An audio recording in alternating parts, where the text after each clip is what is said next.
friends, welcome to Madras Samayal. இன்னைக்கு நம்ம Madras Samayalல magic custard cake எப்படி பண்றதுன்னு பார்க்கலாம். இத வந்து நம்ம ஒரே கேக்கா தான் பேக் பண்ணுவோம். ஆனா பேக் பண்ணி முடிச்சதுக்கு அப்புறமா உள்ள கட் பண்ணும்போது மூணு சூப்பரான லேயரா நமக்கு கிடைக்கும்.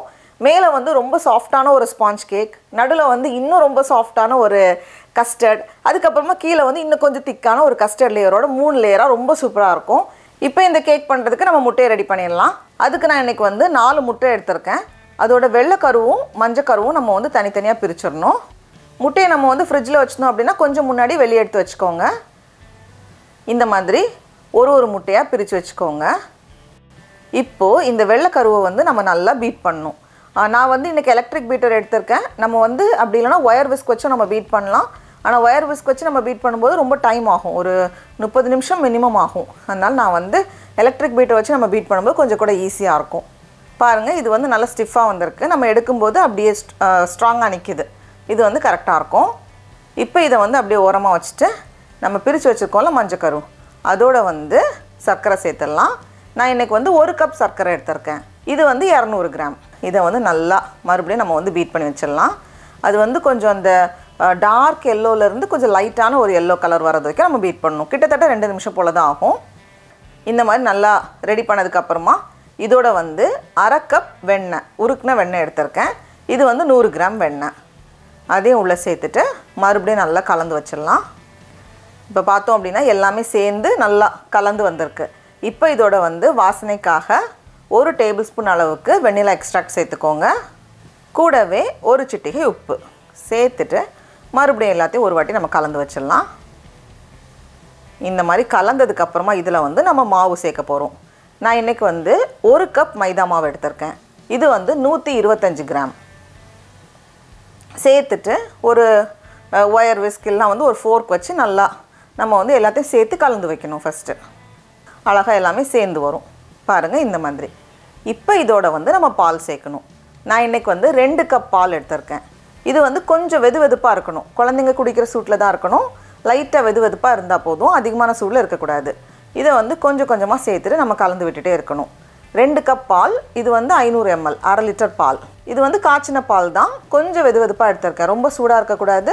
சூடா இருந்துச்சுனா முட்டை வந்து வெந்துரும். அதனால வந்து கொஞ்சம் லேசான சூடா இருக்கணும். இதமான சூட்ல இருக்கணும். சேர்த்துட்டு நம்ம கலந்து விட்டுட்டே இருக்கலாம். இப்போ ஃபர்ஸ்ட் நம்ம வந்து ரெடி பண்ணி வச்சிருந்தோம்ல முட்டையோட வெள்ளை கரு, அதுல இருந்து கொஞ்சம் கொஞ்சமா ஒரு 3 பேட்சா நம்ம சேர்த்துக்கலாம். 3 இல்ல 2 பேட்சா சேர்த்து நம்ம கலந்து வைக்கணும். நான் வந்து 3 பேட்சா சேர்க்க போறேன். ஒரு பேட்ச் சேர்த்துட்டு நம்ம வந்து ரொம்ப போட்டு நம்ம மிக்ஸ் பண்ண தேவையில்லை. லைட்டா எல்லாம் சேர்ந்து ஒரு இதா வந்தா போதும். இது பார்க்கிறது கொஞ்சம் வந்து திருத்தரா இருக்கிற மாதிரி தான் இருக்கும். இதுதான் வந்து மேலே வந்து அந்த ஸ்பாஞ்ச் கேக் லேயர் வந்து ஃபார்ம் ஆகும். இப்போ இத வந்து நம்ம ஒரு பேக்கிங் ட்ரேல மாத்திரலாம். நான் இன்னைக்கு வந்து 8 இன்ச் ஸ்கொயர் பேன் எடுத்துர்க்கேன். 8x8 பேன் எடுத்துர்க்கேன். அதுக்குள்ள வந்து கொஞ்சம் பட்டர் பேப்பர் வச்சிருக்கேன். அப்ப நமக்கு வந்து எடுக்கிறதுக்கு ஈஸியா இருக்கும். இந்த கேக்குக்கு மாவு வந்து கொஞ்சம் இந்த மாதிரி தண்ணியா தான் இருக்கும். நம்ம வந்து பேக் பண்ணி எடுக்கும்போது கரெக்ட்டா வரும். அது வந்து இந்த கஸ்டர்டுக்காக நம்ம வந்து கொஞ்சம் தண்ணியா வைக்கிறோம். இனி இத வந்து நம்ம பேக் பண்ணனும். அவனை வந்து 325 டிகிரி ஃபாரன்ஹீட்க்கு ப்ரீ ஹீட் பண்ணிட்டு உள்ள வச்சுக்கோங்க. நம்ம செல்சியஸ்ல கன்வர்ட் பண்ணி பாக்கும்போது 160 டிகிரி செல்சியஸ் வரும். ஆனா ஒருவேளை 160 டிகிரி செல்சியஸ் வைக்க முடியலனா நம்ம வந்து 150 டிகிரி செல்சியஸ்ல வச்சிட்டு இன்னும் கொஞ்ச நேரம் கூட நம்ம வந்து பேக் பண்ணனும். 160 டிகிரி செல்சியஸ்ல வைக்கிறோம் அப்படினா நமக்கு வந்து கிட்டத்தட்ட 40 ல இருந்து 50 நிமிஷம் போல ஆகும். கொஞ்சம் வந்து டைம் வேரியேஷன் இருக்கும் ஒரு அவனை பொறுத்து. நான் வந்து 50 நிமிஷம் வைக்க போறேன். எனக்கு வந்து 50 நிமிஷத்துல கரெக்ட்டா பேக் ஆகி வரும். நான் வந்து கரெக்ட்டா 50 நிமிஷம் வச்சிருந்தேன். இப்போ இத வெளிய எடுக்கும்போது பாருங்க, மேலே வந்து நல்ல ஒரு கோல்டன் பிரவுன் கலர் வந்திருக்கு. இந்த மாதிரி வரணும். லைட்டா ஷேக் ஆகும். ஆனா வந்து நம்ம ஆற வைக்கும்போது கரெக்ட்டா இருக்கும். இது வந்து செட் ஆகிறதுக்காக நான் வந்து நல்லா ஆற வச்சிருந்தேன். ஒரு 2 மணி நேரம் போல அப்படியே வச்சிருந்தேன். இது மேலே வந்து நம்ம கொஞ்சம் பவுடர் சுகர் போட்டுறலாம் அழகுக்காக. இப்போ இத வந்து நம்ம அப்படியே எடுத்துட்டு இந்த ஓரங்களை வந்து நான் ட்ரிம் பண்றேன். அப்பதான் அந்த லேயர் வந்து நமக்கு அழகா தெரியும். ஒரு அவனை பொறுத்து கொஞ்சம் முன்ன பின்ன பேக்கிங் டைம் இருக்கலாம். 40 நிமிஷத்துக்கு அப்புறமா செக் பண்ணி பாருங்க. தேவைப்பட்டா நம்ம வந்து டைம் எக்ஸ்டெண்ட் பண்ணிக்கலாம். சில நேரம் 55 நிமிஷம் வரைக்கும் கூட ஆக்கலாம். நான் வந்து கரெக்ட்டா 50 நிமிஷத்துல வெளிய எடுத்துட்டு 2 மணி நேரம் வெளிய வச்சிருந்தேன். இது பாருங்க, அந்த லேயர்ஸ் பாருங்க. மேலே இருக்கிற அந்த ஸ்பாஞ்ச் கேக் வந்து அவ்வளோ சாஃப்ட்டா இருக்கும். சான்ஸே இல்லை, அவ்வளோ சாஃப்ட்டா இருக்கும். உள்ள வந்து அந்த கஸ்டர்ட், நடுவுல இருக்க கஸ்டர்ட் வந்து அவ்வளோ இன்னுமே வந்து வாயில வச்சுட்டு அப்படியே கரைஞ்சு போயிடும். கீழே இருக்கிற கஸ்டர்ட் வந்து இன்னும் கொஞ்சம் கெட்டியா இருக்கும். அப்படி இந்த 3 லேயர்ஸா ரொம்ப அழகா கிடைக்கும் நமக்கு. அந்த நடுவில் இருக்கிற லேயர் வந்து சான்ஸே இல்லை, அப்படி வாயில் வச்சதும் அப்படியே கரைஞ்சி போயிடும். அந்த அளவுக்கு ரொம்ப சாஃப்டாக இருக்கும்.